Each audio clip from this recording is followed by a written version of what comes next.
გადავიღებ ერთ კადრს და გამოვა. აფრია რა.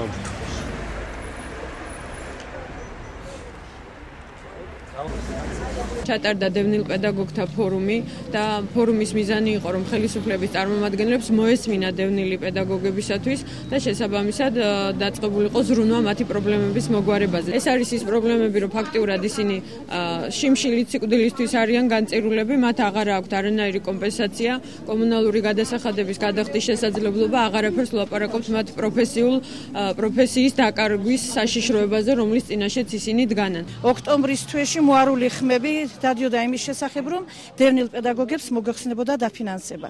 თქვენ წარმოიდგინეთ ჩვენს მდგომარეობაში მყოფი ადამიანისათვის ეს სიტუაცია და ეს მდგომარეობა. ჯერ ერთი რა არის მასწავლებლის მიზერული ხელფასი.